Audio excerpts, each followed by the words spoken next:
नमस्कार दोस्तों, क्या आप जानते हैं आज से तकरीबन 4.6 अरब साल पहले पृथ्वी महज एक धूल और कंकड़ का बादल थी। जी हाँ, सही सुना आपने। तो आज हम जानेंगे कि आखिर कैसे इस बादल ने 51 करोड़ वर्ग क्षेत्रफल वाले ग्रह का आकार लिया। तो वीडियो को आखिर तक जरूर देखना। वीडियो शुरू करते हैं बिना समय गवाए। तो आज से तकरीबन 4.6 अरब साल पहले धूलकण और गैस के ठंडे बादल निहारिका यानी नेबुला ग्रेविटेशनल कोलैप्स के कारण इसी सोलर नेबुला के बीच में सूर्य का निर्माण करते हैं।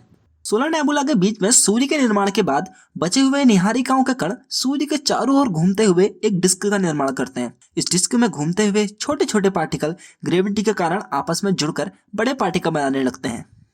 सूर्य के पास बचे यह मटेरियल ग्रेविटी द्वारा जुड़ना शुरू हो जाते हैं। जो मटेरियल अधिक भारी होते हैं वो सबसे पहले जुड़कर अर्थ का कोर बनाते हैं। फिर इस कोर के ऊपर कम भार वाले मटेरियल ग्रेविटी के कारण जुड़ते चले जाते हैं, जिससे पृथ्वी की ओल्ड क्रस्ट का निर्माण होता है। यहाँ तक की प्रक्रिया में पृथ्वी एक आकार ले चुकी थी जो वर्तमान की पृथ्वी से अत्यधिक छोटा था।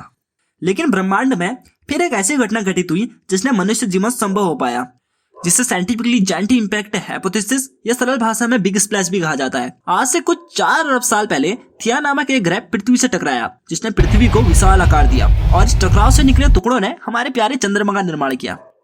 इस टकराव ने पृथ्वी को 23.5 डिग्री झुका दिया, जिस कारण आज हम अनेक मौसमों का अनुभव करते हैं। यह टकराव इतना भीषण था कि इसने उस समय की पृथ्वी यानी प्रोटो अर्थ का वातावरण पूरी तरह से नष्ट कर दिया। पृथ्वी के पास खुद का कोई वातावरण न होने के कारण ब्रह्मांड में मौजूद उल्कापिंड पृथ्वी की सतह से टकराने लगे। इन टकराव ने पृथ्वी का वातावरण अत्यंत बढ़ा दिया, जिस कारण पृथ्वी का अधिकांश पदार्थ तरल में परिवर्तित हो गया। समय के साथ पृथ्वी में मौजूद भारी तत्व पृथ्वी की कोर का, उससे हल्के तत्व मेंटल का और सबसे हल्के तत्व पृथ्वी की क्रस्ट का निर्माण करते हैं। बहुत समय बाद जब पृथ्वी पर उल्कापिंडों का गिरना बंद हो जाता है तो पृथ्वी ठंडी होनी शुरू हो जाती है, जिससे पृथ्वी की सतह पर कॉन्टिनेंटल और ओशियनिक क्रस्ट का निर्माण हुआ। साथ ही एक बड़ा महाद्वीप पैंजिया और एक बड़ा महासागर पैंथालासा बना और ज्वालामुखी विस्फोट से अनेक गैसों का उत्सर्जन हुआ, जिसमें से एक कार्बन डाइऑक्साइड, जिसने पृथ्वी का तापमान हल्का गर्म रखा, जिससे जीवन पनप पाए। माना जाता है कि जीवन का प्रारंभ एक मॉलिक्यूल द्वारा स्वयं की प्रतिलिपियां बनाने की क्षमता प्राप्त करने से हुआ। आज के जीवन में इस स्वयं प्रतिलिपि का काम डीएनए ने अपने हाथों में ले लिया है। ऐसा माना जाता है कि शुरुआती कोशिकाएं समुद्र के नीचे स्थित वोल्केनिक होल्स यानी ब्लैक स्मोकर में उत्पन्न हुई, जिसमें से केवल एक कोशिका, जिसे लूका कहते हैं, पृथ्वी पर पाए जाने वाले समस्त जीवों का पूर्वज है। पृथ्वी जहाँ जीवन अभी शुरुआती रूप में उपस्थित था, वहीं एक और अति महत्वपूर्ण घटना ने जटिल जीवन पनपने के लिए एक ढांचा तैयार किया, जिसे ऑक्सीजन क्रांति के नाम से जानते हैं। लगभग 2300 मिलियन साल पहले कुछ कोशिकाओं ने ऊर्जा प्राप्त करने के लिए सूर्य के प्रकाश को उपयोग करने की क्षमता विकसित कर ली थी, जिससे फूड वेब जैसी जटिल श्रृंखलाएं बन पाई। इन कोशिकाओं ने सनलाइट की उपस्थिति में कार्बन डाइऑक्साइड और पानी का उपयोग करके ऊर्जा व ऑक्सीजन उत्सर्जित की। यह उत्सर्जित ऑक्सीजन से सर्वप्रथम पृथ्वी में मौजूद अधिकांश खनिज ऑक्सीडाइज हो गए। उसके पश्चात शेष ऑक्सीजन वातावरण में एकत्रित होने लगी, जिससे वर्तमान वातावरण का निर्माण हुआ, जिसके कारण आज हमारा जीवन संभव है। केवल इतना ही नहीं, ऑक्सीजन ने यूवी रेस की उपस्थिति में अभिक्रिया कर ओजोन लेयर का निर्माण किया, जो कि आज हमारा सूर्य की यूवी रेस से रक्षण करती है।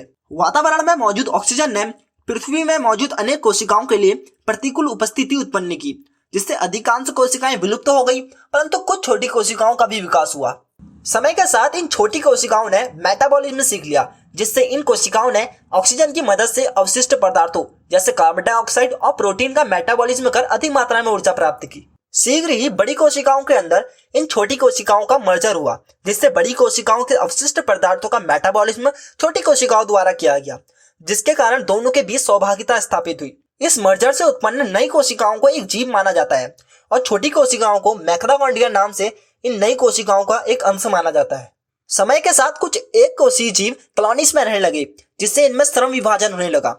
जैसे कुछ कोशिकाएं सिर्फ भोजन एकत्रित करने, वे कुछ कोशिकाएं केवल संकेत पहुंचाने का कार्य करने लगी। परिणाम स्वरूप कुछ 1 बिलियन वर्ष पूर्व पहली बहुकोशिकीय वनस्पति उत्पन्न हुई। समय के साथ बहुकोशीय जीव भी उत्पन्न हुए, जैसे कि मनुष्य। लगभग 6 मिलियन वर्ष के आसपास पाया जाने वाला छोटा अफ्रीकी वानर वह अंतिम पशु था, जिसके वंशजों में आधुनिक मानव व उसके निकटतम संबंधी बोनोबो तथा चिंपैंजी दोनों शामिल हैं। कुछ विशेष कारणों के कारण इसकी एक शाखा के वानरों ने सीधे खड़े होकर चलना शुरू किया, जिससे ब्रेन के आकार में तीव्रता से वृद्धि हुई और लगभग 20 लाख वर्ष पूर्व होमो वंश के प्राणी का जन्म हुआ। इसके बाद इस प्रजाति ने ऐसे कारनामे करके दिखाए, जिससे आज इसका प्रभाव पूरी पृथ्वी पर है, जैसे आग पर नियंत्रण, भाषा की उत्पत्ति, बिजली का आविष्कार, सभ्यता बनाकर रहना इत्यादि। तो दोस्तों इस वीडियो के लिए बस इतना ही। आगे की वीडियोस में हम देखेंगे कैसे मनुष्य ने सभ्यता बनाकर रहना चालू किया, जिसके बाद गांव, नगर, महानगर और आज पूरे देश निर्मित है।